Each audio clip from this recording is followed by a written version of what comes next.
नमस्कार दोस्तों एक बहुत बड़ी खबर सामने आई है। आज सुबह पता चला है कि यूक्रेन आर्मी ने एक भारतीय को कैप्चर किया है क्योंकि वो रशियन फोर्सेस की तरफ से लड़ रहा था। आप सब जानते हैं कि रशिया यूक्रेन वॉर को 3.5 साल से भी ऊपर होने जा रहा है और अभी तक ये रुका नहीं है। तो यहाँ पर आप सब जानते ही होंगे कि रशिया के ऊपर कई बार आरोप लगा है कि वो फॉरेन नेशनल्स को झांसा देकर अपने आर्मी में धकेल देता। आप देख सकते हो ये खबर, Ukraine claims it captured Indian man fighting for Russia. इसको थोड़ा सा हम डिटेल में समझेंगे कि एग्जैक्टली ये पूरा मामला है क्या, कि यहाँ पर आखिरकार जो पर्सन है उसका क्या कहना है, क्योंकि एक वीडियो रिलीज किया गया है यूक्रेन के द्वारा। चलिए शुरुआत करते हैं, लेकिन उससे पहले मैं आप सबको बता दूं, आप में से जो भी लोग यूपीएससी की तैयारी कर रहे हैं, किसी भी साल की प्रिपरेशन करना चाहते हैं, 2027 हो 2028 हो, यहाँ पर कंप्लीट प्रिपरेशन कराई जाती है। प्रीलिम्स मेंस इंटरव्यू की 18 बुक्स का पूरा सेट आपके घर भेजा जाता है। कोई प्रॉब्लम है, दिक्कत है, ये फोन नंबर दिया, आप इस पर कॉल करिए, मेरी टीम आपको अच्छे से गाइड करेगी। लिंक कमेंट सेक्शन में दिया हुआ है, एंड यूज करिए ये कोड अंकित लाइव ताकि आप मैक्सिमम जो डिस्काउंट है वो ले सकें। चलिए शुरुआत करते हैं।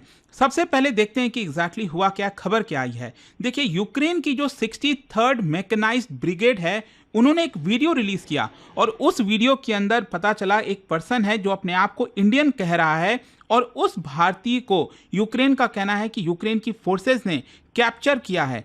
और एक प्रकार से बताया जा रहा है कि जो पर्सन था, जो भारतीय है, उसने अपने आप को सरेंडर कर दिया। उसका कहना था कि मैं रशियन फोर्सेस के साथ अब नहीं लड़ना चाहता। तो क्योंकि वो रशियन फोर्सेस की तरफ से लड़ रहा था, इसलिए यूक्रेन की आर्मी ने उसे कैप्चर किया है। ये जो डेवलपमेंट है, इसकी वजह से एक डिप्लोमेटिक कंसर्न भी ट्रिगर हुआ है। ऑब्वियस सी बात है, यहाँ पर एक पैटर्न आपको देखने को मिलेगा। पास्ट में भी अगर आप देखोगे तो कई ऐसे भारतीय हैं जिनको झांसा देकर, नौकरी का झांसा देकर कई बार स्टूडेंट्स को रशियन मिलिट्री में धकेल दिया जाता था, और इसी की वजह से ये पूरा संकट आपको देखने को मिल रहा है। खैर, पहला क्वेश्चन ये है कि किस इंडिविजुअल को कैप्चर किया गया है। देखो, जो पर्सन है ना, जो वीडियो में बता रहा है, वो अपने आप को कह रहा है मजोती साहिल मोहम्मद हुसैन, जिसकी उम्र 22 साल की है। वो गुजरात के मोरबी से बिलोंग करता है। इनफैक्ट अगर आप देखोगे गुजरात का ये जो मैप है, यहाँ पर आपका कच्छ हो गया, नीचे ये राजकोट है, राजकोट के पास ही ये जगह है मोरबी। मोरबी जो डिस्ट्रिक्ट है, वहाँ से ये पर्सन बिलोंग करता है, ऐसा उसका कहना है। और उसने क्लेम किया है कि उसको रशिया के द्वारा, रशियन फोर्सेस के द्वारा अरेस्ट किया गया था। क्यों? ड्रग रिलेटेड चार्जेस में, और उसको 7 साल की सजा सुनाई गई थी। तो यहां पर रशिया ने उसको यह बोला कि हम आपको जल्दी रिलीज कर देंगे अगर आप रशियन फोर्सेस के साथ मिलकर लड़ोगे यूक्रेन के खिलाफ। तो इसी के एक्सचेंज में, मतलब इन एक्सचेंज फॉर फ्रीडम, उसने ये तय किया कि हाँ ठीक है, मैं रशिया के साथ एक प्रकार से लड़ाई करूंगा, बैटल फील्ड में जाऊंगा, ताकि उसको जल्दी रिलीज कर दिया जाए। इनफैक्ट यहां पर क्वेश्चन ये है कि उसने वीडियो में क्या क्या बोला है, क्योंकि अगर आप देखोगे यूक्रेन की आर्मी ने ये जो वीडियो रिलीज किया है, उसने कई बातें कही हैं। इसके अंदर एक तो उसका ये कहना है कि उसको 16 डेज का बेसिक मिलिट्री ट्रेनिंग मिला था रशिया के अंदर, और उसके बाद उसको यूक्रेन के फ्रंट लाइन पर, मतलब रशिया यूक्रेन का जो बॉर्डर है जहां पर पूरी लड़ाई चल रही है, वहां पर उसको डिप्लॉय कर दिया गया। और वो लगभग 3 दिन तक रशिया के साथ मिलकर लड़ा था, और आगे चलकर उसको दिखा कि काफी पुअर कंडीशंस हैं, लैक ऑफ सपोर्ट है। इनफैक्ट उसका कहना है कि उसने वॉलेंटरी बेसिस पर सरेंडर किया है। मतलब वो जो पर्सन है, भारतीय है, गुजरात से बिलोंग करता है, उसका कहना है कि मैं कैप्चर नहीं किया गया, एक प्रकार से मैं वॉलेंटरी जो है सरेंडर किया हूं। और ऐसा क्यों? क्योंकि एक कमांडर है रशिया का, उसके साथ उसका कुछ डिस्प्यूट हो गया था। उसका यह भी क्लेम है कि he was promised financial compensation, जो उसको अभी तक मिला नहीं है। तो वीडियो जो रिलीज किया गया यूक्रेन मिलिट्री के द्वारा, उसमें वो शांति से बैठा हुआ है, कामली, इनफैक्ट इंग्लिश में वो बोल रहा है। ये सारी बातें जो हैं वो इंग्लिश में डिस्क्राइब कर रहा है कि कैसे उसका रिक्रूटमेंट हुआ, कब उसको कैप्चर किया गया। तो ये सारी चीजें आपको देखने को मिलेंगी। अब क्वेश्चन ये है कि भारत का इसको लेकर क्या रिस्पॉन्स है। देखो, अभी के लिए Indian ministry of external affairs ने कहा है कि हम इस पर्टिकुलर वीडियो को वेरीफाई करने की कोशिश कर रहे हैं। मतलब जो पर्सन की आइडेंटिटी है वीडियो में, वो कौन है, क्योंकि भारत का यह कहना है कि अभी तक यूक्रेन की तरफ से कोई फॉर्मल इंफॉर्मेशन भारत को नहीं दिया गया है इस कैप्चर के बारे में।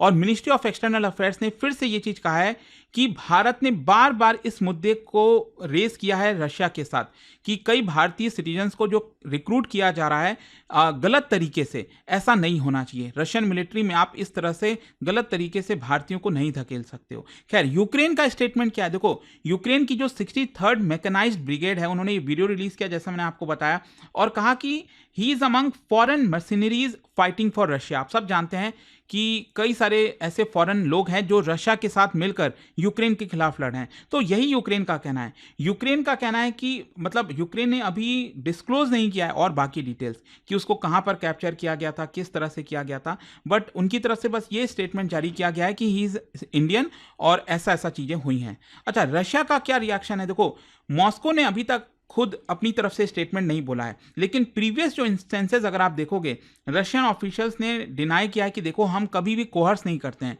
रशिया पास्ट में भी ये कहता आया है कि किसी भी फॉरेनर को अगर हमारे साथ मिलकर लड़ाई करना है तो वो वॉलंटरी बेसिस पर आता है, हम उसको जबरदस्ती नहीं करते हैं।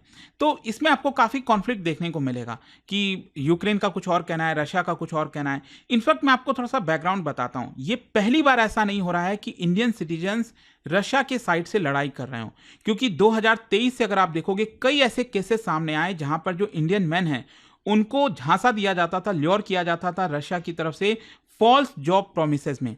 सिक्योरिटी गार्ड, सपोर्ट स्टाफ के टर्म में बोला जाता था कि आपको नौकरी है रशिया में, और अल्टीमेटली उनको वहां से कॉम्बैट जोन ले जाया जाता था जहां पर लड़ाई चल रही है। मई 2024 में इंडियन अथॉरिटीज ने इनफैक्ट 4 लोगों को अरेस्ट भी किया था जो ये पूरा ट्रैफिकिंग कर रहे थे, भारतीय यूथ को जो है रशिया भेजने की कोशिश कर रहे थे फेक एम्प्लॉयमेंट प्रॉमिस के तहत।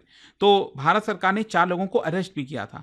तो विक्टिम्स बेसिकली बताया जा रहा है कि उनको उनका जो पासपोर्ट है रशिया पहुंचकर छीन लिया जाता था। मतलब पहले बोला जाता था कि आपको नौकरी मिलेगी रशिया में, जब वो रशिया पहुंचते थे तो उनका पासपोर्ट जब्त कर लिया जाता था, उनको प्रेशर डाला जाता था कि आप कॉन्ट्रैक्ट साइन करो कि आप रशियन आर्मी के साथ मिलकर लड़ोगे। तो ये पूरा प्रॉब्लम आपको देखने को मिलेगा। अच्छा, भारत की तरफ से डिप्लोमेटिक एक्शन क्या लिया गया?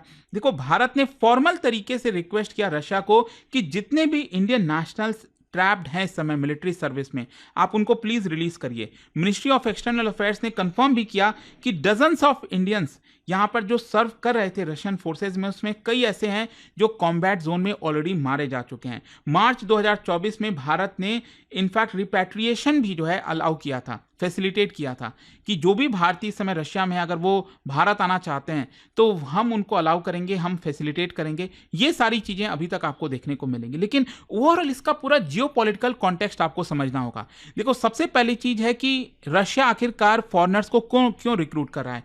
जाहिर सी बात है उनके पास जो मैन पावर है उसकी कमी आपको देखने को मिलेगी, क्योंकि रशिया यूक्रेन वॉर किसी ने सोचा नहीं था इतने लंबे समय तक चलेगा।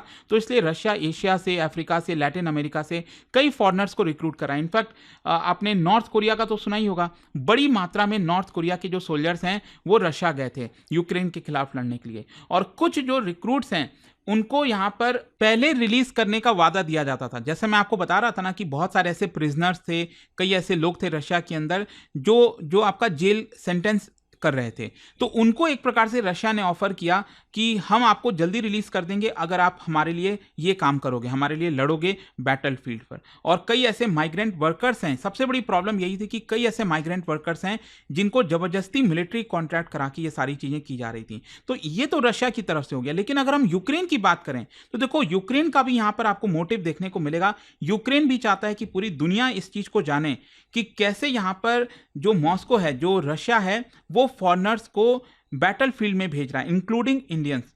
और एक प्रकार से जियो पॉलिटिकल मूव भी आप कह सकते हो यूक्रेन की तरफ से, क्योंकि ये जो प्रॉपर तरीके से वीडियो रिलीज किया गया है, ये एक प्रकार से प्रेशर भी बनाने की कोशिश की जा रही है भारत के ऊपर भी कि आप रशिया के ऊपर दबाव डालिए कि इस तरह की चीजें रशिया ना करें। फिर दूसरा, अगर हम इसके लीगल डायमेंशंस की बात करें, लीगल और एथिकल, तो क्या है कि अगर ये प्रूव हो जाता है कि ऐसे ऐसे चीजें हुई हैं, देखो अभी भी मैं ये कहूंगा कि भारत सरकार का ये कहना है कि अभी उस पूरे वीडियो को वेरीफाई किया जा रहा है, क्योंकि यूक्रेन की तरफ से कुछ बोला नहीं गया है, क्योंकि ये वीडियो काफी वायरल चल रहा था, इसलिए खबर यहां पर आई है। तो अगर ये चीज पुख्ता हो जाती है, वेरीफाई हो जाती है, तो कहीं ना कहीं यहां पर एक क्वेश्चन रेज होगा about the legality of recruiting foreign convicts, क्योंकि यहां पर आप इंटरनेशनल लॉज जो हैं मशीनरी रिक्रूटमेंट में, आप उसका वॉयलेशन कर रहे हो। भारत की तरफ से नो डाउट हमारे लिए सबसे बड़ा प्रॉब्लम ही ह्यूमन ट्रैफिकिंग डायमेंशन है यहां पर, कि कई सिटीजन्स को गलत तरीके से या फिर ट्रैप करके जो है फॉरेन ले जाया जाता है। It's not just about Russia, आप देखोगे मिडिल ईस्ट में कई कई जगह इस तरह के केसेस भारतीयों के साथ देखने को मिलेंगे। और इंटरनेशनल लॉ भी मैं आपको बता देता हूं, यूनाइटेड नेशंस का मर्सिनरी कन्वेंशन है, जिसमें यह साफ साफ कहा गया है कि आप डिसेप्टिव तरीके से किसी फॉरेनर को रिक्रूट नहीं कर सकते। अगर वो अपनी मर्जी से करना चाहता है वो एक अलग चीज है। ऑल्दो मैं बता दूं, रशिया और भारत दोनों ही इसके सिग्नेटरी नहीं है, ये जो इंटरनेशनल लॉ आप देख रहे हो ना, लेकिन हाँ, ये जो प्रिंसिपल है ये कस्टमरी इंटरनेशनल लॉ के तहत रिकॉग्नाइज किया गया है कि भले कोई सिग्नेटरी है नहीं है, लेकिन अगर ऐसा कुछ होता है तो ये वॉयलेशन माना जाएगा इंटरनेशनल लॉ का। और जहां तक सोर्सेस के तरफ से भी अगर आप खबर देखोगे, कुछ लोकल रिपोर्ट सामने आ रही थी गुजरात से, उसमें भी वहां पर जो फैमिली है उस पर्सन की, वो काफ़ी शॉक में है कि इस तरह की न्यूज़ यहाँ पर चल रही है कि उनका तो ये कहना है कि वो जो है पढ़ाई के लिए रशिया गया हुआ था और फिर अचानक से ये सारी चीज़ें कैसे हो गई, we don't know. Let's see, यहाँ पर और भी क्लैरिफिकेशंस आएंगे, बट आई होप कि ये जो काफ़ी वायरल हो रही थी खबर, उसके बारे में आपको पता चल गया होगा। और जाने से पहले एक बहुत ही इंटरेस्टिंग क्वेश्चन है यहाँ पर, क्या बता सकते हो इनमें से कौन सी नदी ऐसी है which forms part of natural boundary between Ukraine and Russia? ये इसमें से आपको बताना है। और इसका राइट आंसर आप सब जानते हैं, मेरे इंस्टाग्राम पर तो मिलेगा ही, वहां पर अगर आप नहीं हो कोई बात नहीं, टेलीग्राम से ले सकते हैं इसका सही उत्तर। और दोस्तों, जैसा मैंने आपको बताया, अगर आप यूपीएससी की तैयारी कर रहे हैं, कोई भी बैच चाहते हैं, just have to use this code Ankit live maximum discount के लिए। स्टडी IQ IAS, आपका सिलेक्शन हमारा मिशन।